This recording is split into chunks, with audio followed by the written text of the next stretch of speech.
पहलगाम दहशतवादी हल्ल्याबाबत पवारांनी आज महत्त्वाचं विधान केलं। बैसरन खोल्यातील हल्ल्यामध्ये धर्म विचारून केवळ हिंदूंना गोळ्या घातल्या याबद्दल आपल्याला माहीत नाही, मात्र दहशतवाद्यांनी महिलांना सोडून दिलं असं दिसतंय असं पवार म्हणाले। आधी देखील 3 ते 4 वेळा असे हल्ले झालेत, तेव्हा धर्माची चर्चा झाली नाही, मग आत्ताच ती का होती असा सवाल देखील पवारांनी उपस्थित केलाय।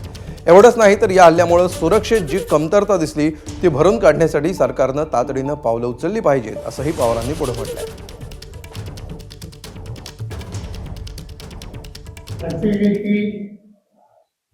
या पोलीस सदस्याचं त्यांनी काही ॲक्शन घेतली, पुलवामाची ॲक्शन झाली होती, आठवत असेल। याच्या आधी 3-4 ठिकाणी अतिरेक्यांनी हल्ले केलेले होते, तेव्हा धर्माची चर्चा झाली। आज धर्माची चर्चा कशी? माझं म्हणणं असं आहे की घडल्याचे वाईट आहे, ते आव्हान आहे देशाला, त्याला सक्तीनं तो द्यावंच लागेल।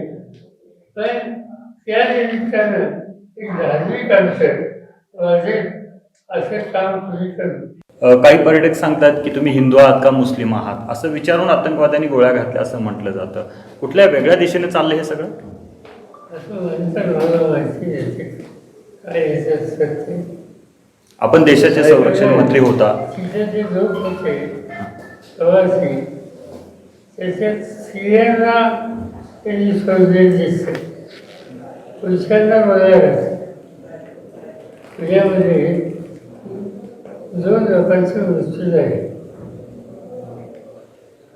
5-6 लोकांचे झाले, 2 लोकांचं घरी काल गेलो आणि घरी गेल्याच्या नंतर त्या घरातल्या ज्या भगिनी होत्या त्या हजर होत्या तिथे, तेव्हा सांगत होत्या की आम्हाला कुणाला तरी हात लावला नाही, आमच्या पुरुषांना पत्कार.